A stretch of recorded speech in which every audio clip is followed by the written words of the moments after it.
তো hello guys, আজকে আমি একটা বিশেষ রাস্তায় আছি। এই রাস্তাটা অনেক ভাইরাল।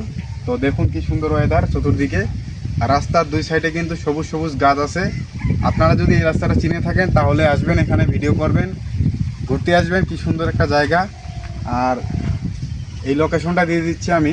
সামনে হইলো আতার বাজার, আর এদিকে সামনে হইলো ছোট বাউল, দেবীগঞ্জ। আপনারা যদি এই রাস্তাটা দেখে থাকেন তাহলে আসবেন।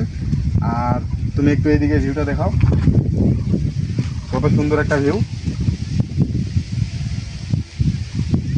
দেখুন। আর এইদিকে আসো, এদিকে দেখাও, এদিকে আউলিয়া পুকুর, ইউপি টিমকিমি দেখাও। এখানে আউলিয়া পুকুর, কত সুন্দর একটা দৃশ্য।